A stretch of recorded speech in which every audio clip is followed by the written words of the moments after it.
ಥರ ಎಂಗೇಜ್ಮೆಂಟ್ ದಿವಸ ಇತ್ತು. ಹೆಣ್ಣು ಗಂಡಿಗೆ ಎರಡು ಕಡೆಯಿಂದ ಕರೆದು ಎಂಗೇಜ್ಮೆಂಟ್ ದಿವಸ ಇವತ್ತು. ಹೆಣ್ಣು ಕಡೆಯವರು BJP ಅವರು, ಗಂಡು ಕಡೆ JDS ಅವರು. ಇಷ್ಟೇ ವ್ಯತ್ಯಾಸ. 4ನೇ ತಾರೀಕು ಮುಹೂರ್ತ ಬರಿತೀವಿ. ಏನಂತಂದರೆ ನಾಮಪತ್ರ ಹಾಕ್ತೀವಿ. 4ನೇ ತಾರೀಕು ನಾಮಪತ್ರ, ಐವರ ಕಡೆಯಿಂದ ಏನು ಮಾಡ್ತೀವಿ, ಲಗ್ನ ಪತ್ರ ಬರ್ತೀವಿ. 26ನೇ ತಾರೀಕು ಮದುವೆ.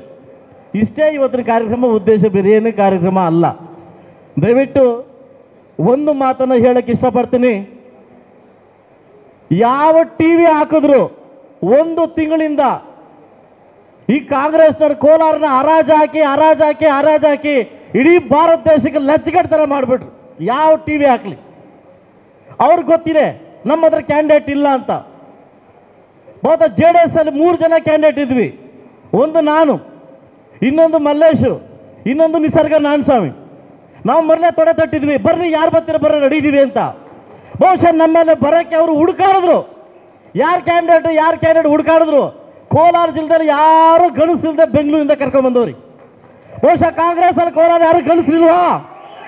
ನಮ್ಮ ಮೇಲೆ ತಗೊಳಕ್ಕೆ ಯಾರು ಗಣಸಿಲ್ವಾ ನಿಮ್ಮ ಕಡೆ? ಇವತ್ತು ನಮ್ಮ ಮೇಲೆ ತಗೊಳಕ್ಕೆ ಬೆಂಗಳೂರಿಂದ ಹುಡ್ಕೊಂಡ್ಬಂದವ್ರಿ. ಬಹುಶಃ ನೀವು ಅರ್ಥ ಮಾಡ್ಕೊಳ್ಳಿ, ಕೋಲಾರ ಜಿಲ್ಲೆಯಲ್ಲಿ ಹುಟ್ಟಿರ್ತಕ್ಕಂಥ ಮಲ್ಲೇಶ್ ಬಾಬು ಬೇಕಾ, ಬೆಂಗಳೂರು ಹುಟ್ಟಿರ್ತಕ್ಕಂಥ ಇನ್ನೊಬ್ರು ಯಾರೋ ಬೇಕಾ? ಇವತ್ತು ನಾವು ಯೋಚನೆ ಮಾಡ್ತಕ್ಕಂಥ ದಿವಸ ಬಂದಿದೆ. ಬಹುಶಃ ನಮ್ಮನ್ನು ಕೆಡುತ್ತಾರೆ ಮಾತುಗಳಲ್ಲಿ. ಎಲ್ಲದಕ್ಕೂ ನಾಳೆಯಿಂದ ನಾವು ಸಿದ್ಧವಾಗಬೇಕು. ಬಹುಶಃ ಇಂಥ ಸಂಗಮ, ಇಂಥ ಸಮ್ಮೇಳನ ಭಾರತ ಇತಿಹಾಸದಲ್ಲೇ ಮೊದಲ ಬಾರಿಗೆ ಈ ಥರ ಆಗಿದೆ. ನಾವೆಲ್ಲ ಒಂದೇ ವೇದಿಕೆ ಮೇಲೆ ಕೂತು ಇವತ್ತು ತೊಡೆ ತಟ್ತಾ ಇದ್ದೀವಿ.